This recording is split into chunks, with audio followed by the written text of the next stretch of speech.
नमस्कार, मैं हूं अविनाश कुमार तिवारी। आप देख रहे हैं क्लाउड वेब इंडिया। ज्योतिष एक समाधान कार्यक्रम के तहत बहुत सारी बातों को हम लोगों ने जाना। आज इस कड़ी में जानेंगे कुंडली में 12 भाव के जो अपना अपना प्रभाव है, जो उसका असर है, उसमें से हम षष्ठम भाव के बारे में जानेंगे। उसका क्या असर है जीवन के ऊपर और कैसे उसका अध्ययन किया जाना चाहिए। हमारे साथ इस विषय पर बात करने के लिए विद्यमान हैं ज्योतिषाचार्य पंडित वीरेंद्र कुमार दुबे जी। आपका बहुत बहुत स्वागत है क्लाउड वेब इंडिया पर। आपको भी बहुत बहुत स्वागत है। पंडित जी, 12 भावों में से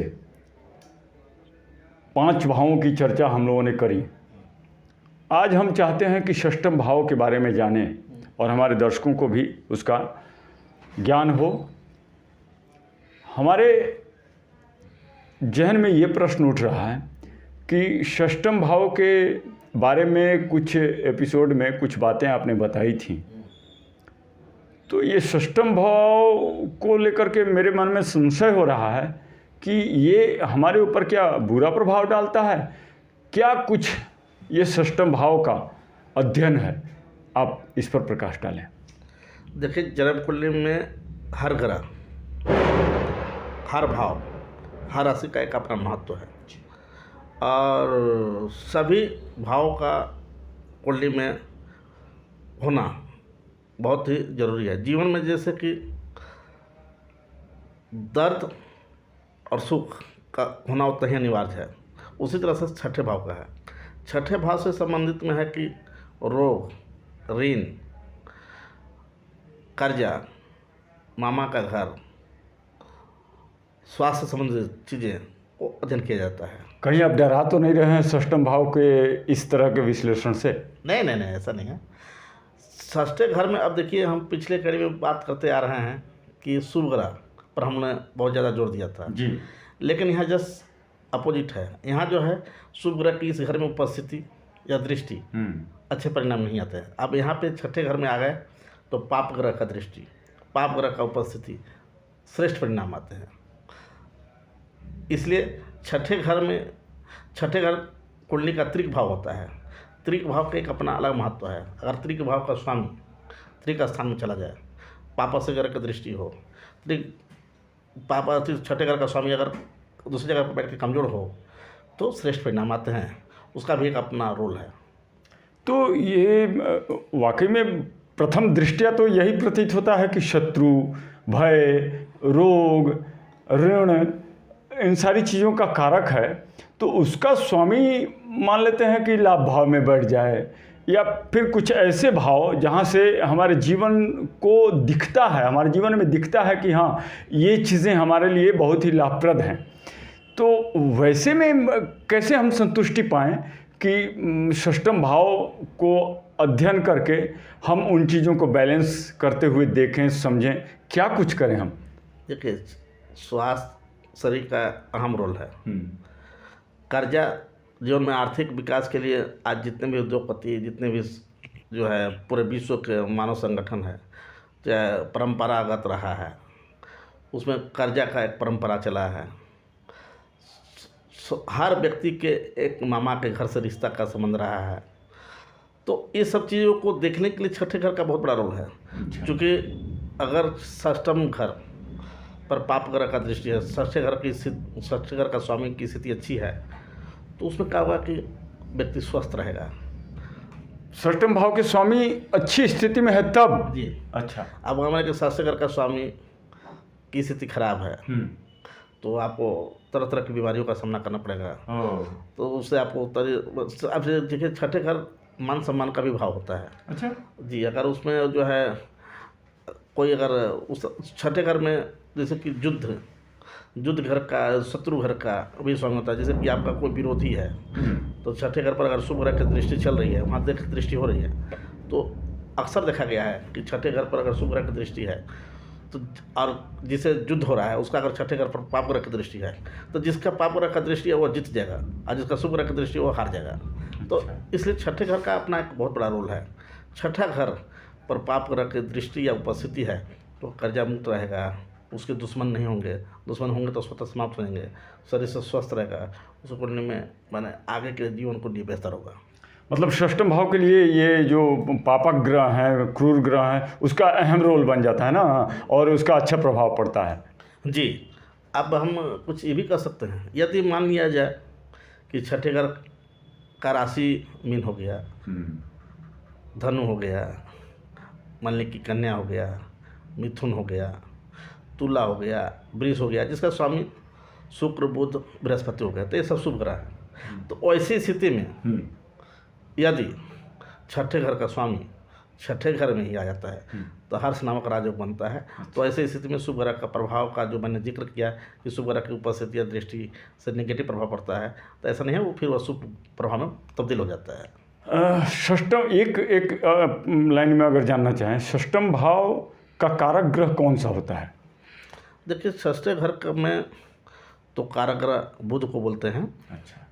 और षष्ठे घर में पाप ग्रह का अगर स्थिति, जैसे छठे घर में अगर यदि राहु हो, अच्छा, या मंगल हो या केतु हो, तो अच्छे परिणाम आते हैं, ये देखना होता है। शनि भी क्या, अगर वो वहाँ रहेगा तो शनि मान लेते हैं कि जहाँ बैठता है वहाँ चीज़ों को फलीभूत करता है, तो शनि अगर षष्ठम भाव में बैठ जाए तो क्या ऋण बढ़ जाएगा, या फिर शत्रु बढ़ जाएंगे, रोग बढ़ जाएगा, भय बढ़ जाएगा, क्या कुछ होगा, ऐसा कुछ है क्या? नहीं, देखिए शनि छठे घर में बैठ के अच्छे परिणाम देते हैं। अच्छा। क्योंकि शनि की तृतीय दृष्टि अष्टम घर को मार दिया।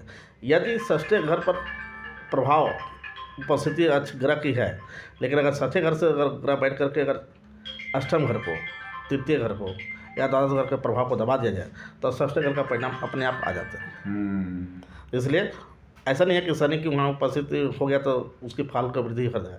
वहाँ अष्टम घर का, द्वादश घर का, तृतीय घर के फल को दबा भी दिया तो इसका उत्तम फल परिणाम, जिसकी इसका त्रिक भाव से संबंध हो गया, तो छठे घर त्रिक भाव है, तो त्रिक भाव का अन्य भाव से संबंधित उसका आकलन करके उसको देखा जा सकता है। फिर से मेरा वही प्रश्न है, अब गुरु का जो रोल है वो जहाँ देखता है वहाँ फलीभूत करता है, तो क्या गुरु कहीं बैठ करके अगर षष्ठम भाव को देख रहा है तो इन सारी चीज़ों में क्या वृद्धि नहीं हो जाएगी, ऐसा क्या है? देखिए, गुरु का दृष्टि छठे भाव पर अच्छा नहीं माना गया, लेकिन गुरु की उपस्थिति छठे घर में अच्छा माना गया, क्योंकि ये भी तो कहा गया गुरु जहाँ बैठते वहाँ के फल को नाश करते हैं। हाँ। तो छठे घर में गुरु बैठ के वहाँ के फल को नाश कर देगा, यानी कि रोग ऋण शत्रु खत्म कर देगा, शरीर स्वस्थ रहेंगे, तो स्वाभाविक है कि आप अच्छा करेंगे। और दृष्टि पड़ेगी तो थोड़ी सी दिक्कत आएगी। जी, अगर देखिए सस्ते घर में पर अगर शुक्र या बृहस्पति की या बुध की दृष्टि है, हाँ, तो अच्छे नहीं कहे जा सकते हैं। उसके मैंने आगे के जीवन के लिए जो है स्वास्थ्य संबंधित समस्या या मतलब कि कर्ज या शत्रु पक्ष से हारे की सामना करना पड़ेगा। बहुत सारी बातें हो रही हैं षष्ठम भाव के बारे में, बने रहिए दर्शकों, मिलते हैं ब्रेक के बाद।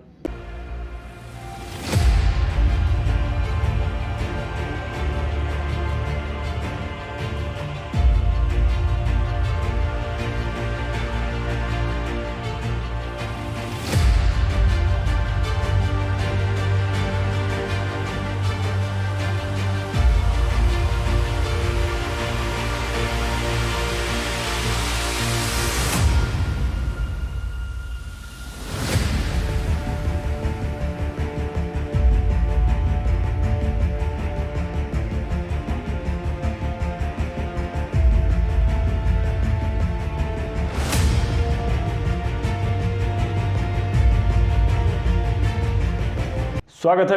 ब्रेक के बाद आपका षष्ठम भाव की चर्चा करने के लिए हमारे साथ मौजूद हैं ज्योतिषाचार्य पंडित वीरेंद्र कुमार दुबे जी।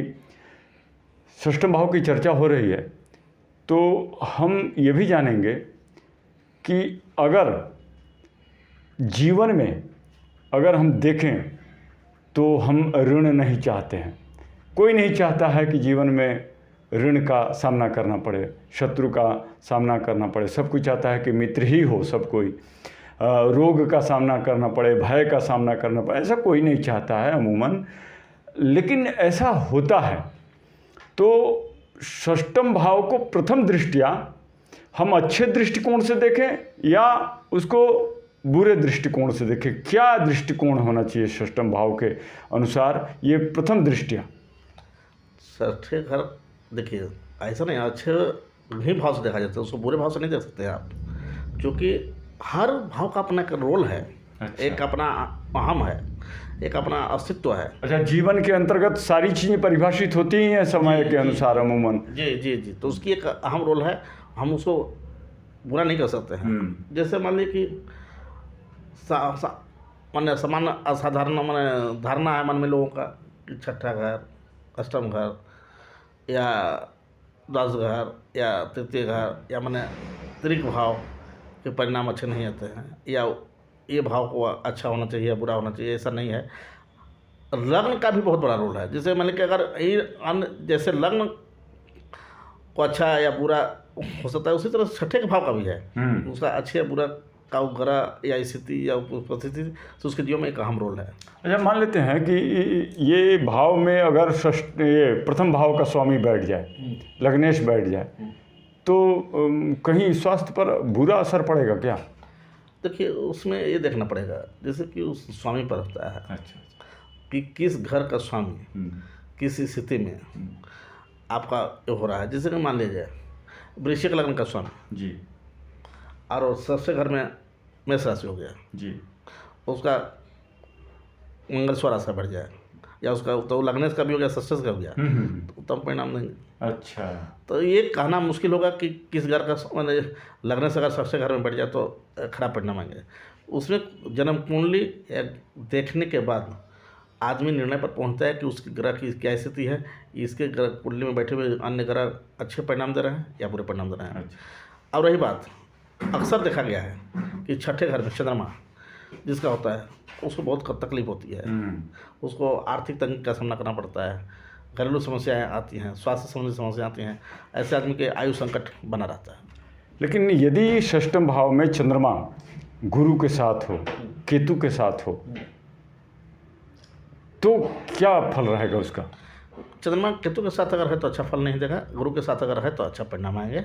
षष्ठम भाव में होने के बावजूद भी जी, क्योंकि देखिए गुरु चंद्रमा केतु के साथ ग्रहण योग लग गया, और चंद्रमा मन का कारक है तो केतु विक्षिप्त का कारक है। तो अगर ये तीनों एक साथ हो, चंद्रमा केतु गुरु षष्ठम भाव में अगर निहित हो, तो फिर क्या होगा? नहीं तो फल देखिए मिश्रित होगा। नहीं, फल में राजयोग ऐसे तो चंद्र गुरु की युति या गुरु केतु की युति श्रेष्ठ राजयोग का निर्माण करता है, लेकिन उसमें चंद्र केतु की युति नहीं है, तो उसमें मिश्रित फल में 75% अच्छे परिणाम आएंगे, 25% परिणाम ग्रहण होते हैं। जैसे कि उसमें अब देखना होगा कि चंद्रमा केतु के साथ कितना डिग्री अंश में अंतर है। अगर डिग्री अंश में काफ़ी अंतर है तो उसका परिणाम अच्छा आएंगे। अगर चंद्रमा केतु की डिग्री अंश बहुत नज़दीक आ गई है, उस नज़दीक भ्रमण कर रहे हैं, तो ऐसे स्थिति में व्यक्ति मानसिक विक्षिप्त या परेशानी का सामना करना पड़ता है।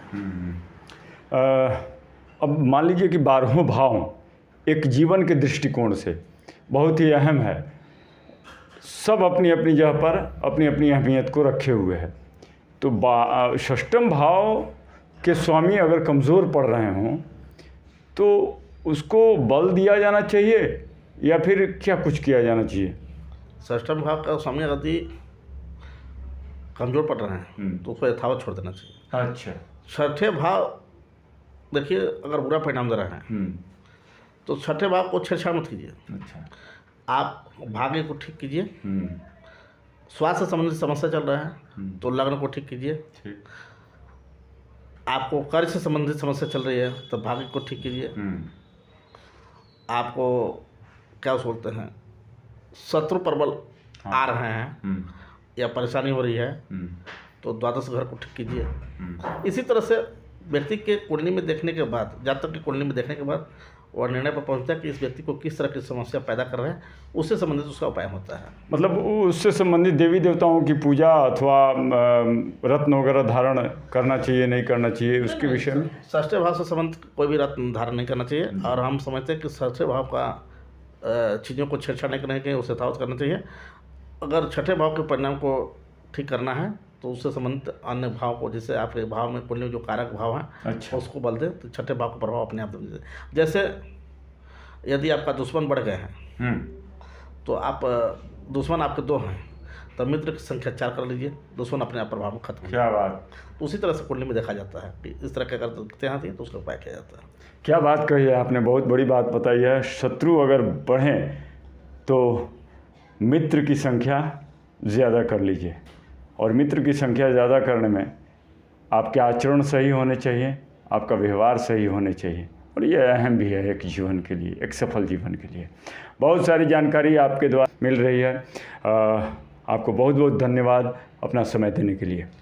आपको भी बहुत बहुत धन्यवाद। एंड क्लाउडवे न्यूज़ चैनल के सभी मुख्य दर्शकों को भी धन्यवाद।